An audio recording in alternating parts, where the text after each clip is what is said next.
ആ മായിങ്ങാക്ക, നിങ്ങള് ഫ്രീയാ? ഒന്നിട്ട് കയറിക്കാണി, നമുക്കൊരു സ്ഥലം വരെ പോകണം. എങ്ങട്ടാടാ? നമ്മളെ കൂട്ടുകാരന്റെ വീട്ടിൽ നിങ്ങളിട്ട് കയറി.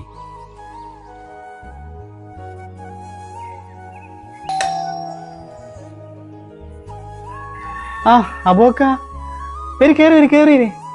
ആ ഷഫീഖ. ആ വലൈക്കും അസ്സലാം. കേറി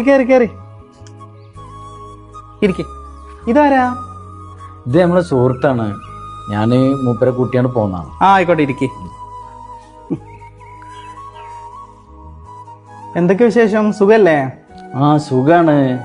നിങ്ങൾ എന്നാ വന്ന്? ഞാൻ വന്നിട്ട് ഒരു മാസമായി. ഞാനിജ് പുതിയ വീടൊക്കെ എടുത്തിക്കണെന്ന് പറഞ്ഞപ്പോൾ ഒന്ന് കാണാന്ന് വിചാരിച്ചാണ്ട് പോന്നാണ്. മൂപ്പര വീട് നമ്മളെ വീടിന്റെ അടുത്ത് തന്നെ? ആ നമ്മളെ വീടിന്റെ അടുത്ത് തന്നെയാണ്. നമ്മളെ സുഹൃത്താണ്. ഒരു മിനിറ്റ് കേട്ടോ, ഇരിക്കെ. ആ എന്തേ?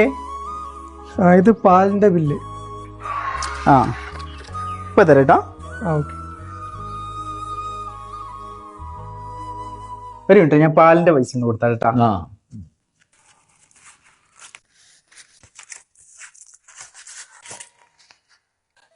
ഇതാട്ടാ. ആയിക്കോട്ടെ, ശരി.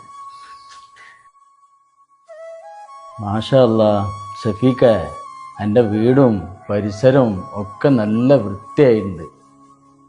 എന്നാലും ഷഫീഖ, ആ പഴയ പരിയിലുണ്ടായിരുന്ന ആ കുപ്പായം ഇങ്ങോട്ട് കൊണ്ടില്ലായിരുന്നു. അപ്പോക്ക ഞങ്ങൾക്കത് അങ്ങനെ പെട്ടെന്ന് ഒഴിവാക്കാൻ പറ്റുന്നതല്ലല്ലോ.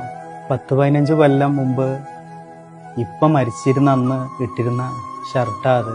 ഞങ്ങൾക്ക് അറിയില്ല ഇപ്പം അത്. നമ്മൾ പഴയ വീട്ടിലും അതേപോലെ നമ്മൾ തൂക്കിയിട്ടിരുന്ന. ഞങ്ങളൊക്കെ കുട്ടിയായിരിക്കുന്ന സമയത്ത് ഞങ്ങൾക്ക് പൈസക്ക് എന്തെങ്കിലുമൊക്കെ ആവശ്യം പറയുമ്പോൾ ഉമ്മ ആ പോക്കറ്റ് പോയി എടുത്തോന്നായിരുന്നു പറഞ്ഞിരുന്നത്. ഞങ്ങൾ ഉപ്പാനെ മറക്കാതിരിക്കാൻ വേണ്ടിയിട്ട് ഉമ്മ കണ്ടുപിടിച്ചൊരു സൂത്രമായിരുന്നു അത്. അത്രയും കഷ്ടപ്പെട്ടിട്ടല്ലേ ഞങ്ങളെ ഉപ്പ വളർത്തിയത്. അതവിടെ തൂങ്ങിക്കിടക്കുമ്പോൾ ഞങ്ങൾക്ക് ഉപ്പാൻ്റെയും ഉമ്മാൻ്റെയും സാന്നിധ്യം അനുഭവപ്പെടും.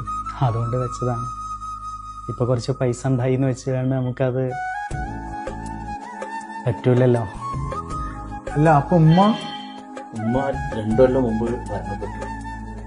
ഉപ്പയും ഉമ്മയും ജീവിച്ചിരിക്കുന്ന കാലത്ത് അവരെ പരിപാലിക്കാൻ കഴിയുകയാണെങ്കിൽ ഈ ഭൂമിയിൽ ചെയ്യാൻ പറ്റുന്ന ഏറ്റവും വലിയ പുണ്യം അതായിരിക്കും.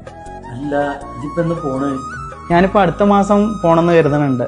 2-3 പേർക്ക് നാട്ടിലേക്ക് വരാനുണ്ട്. നിങ്ങൾ ഇരിക്കും, ഞാൻ ചായ എടുത്തിട്ട് വരാം. അബു നീട്ടാ. അല്ല ചായ ഒന്നും വേണ്ട. അവൻ ചായ ഉണ്ടാക്കുന്നുണ്ട്.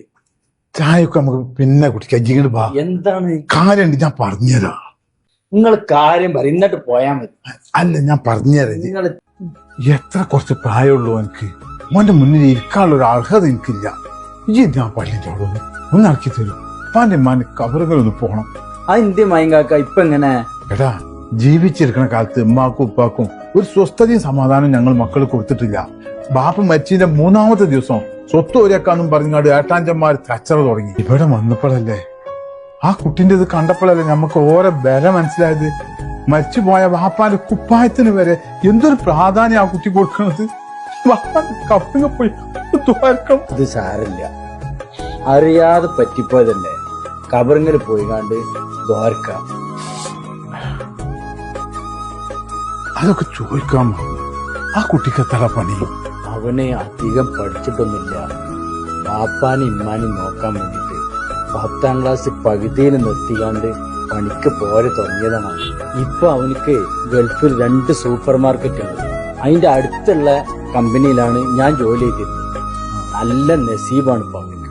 നസീബ് ഇല്ലാതിരിക്കൂലല്ലോ. ബാപ്പാനും ഇമ്മാനും ഒക്കെ അങ്ങനല്ല കുട്ടിക്ക് എഴുതുന്നത്. ഇല്ല, ഞാൻ എടുത്തിട്ടില്ലേ കുഞ്ഞോളെ, അങ്ങെടുത്തോ. എന്ത് പണിയാ ചെയ്തത്? നമ്മളൊക്കെ ഒന്നുമല്ലാതിരുന്നൊരു കാലത്ത് നമ്മളെയൊക്കെ പ്രാണനോളം സ്നേഹിച്ചിരുന്ന അവരില്ലാത്ത ഈ ലോകം എത്ര ശൂന്യമാണ്. അല്ലാഹുമ്മ റബ്ബിർഹുമാ കമാ റബ്ബൗനാ സഗീറാ. അല്ലാഹുവേ നാഥ, അവരെന്നെ ചെറുപ്പത്തിൽ പോറ്റി വളർത്തിയതുപോലെ നീ അവർക്ക് 2 ആൾക്കും കരുണ ചെയ്യണേ. അസ്സലാമു അലൈക്കും യാ അബി. അസ്സലാമു അലൈക്കും വറഹ്മത്തുള്ളാഹി.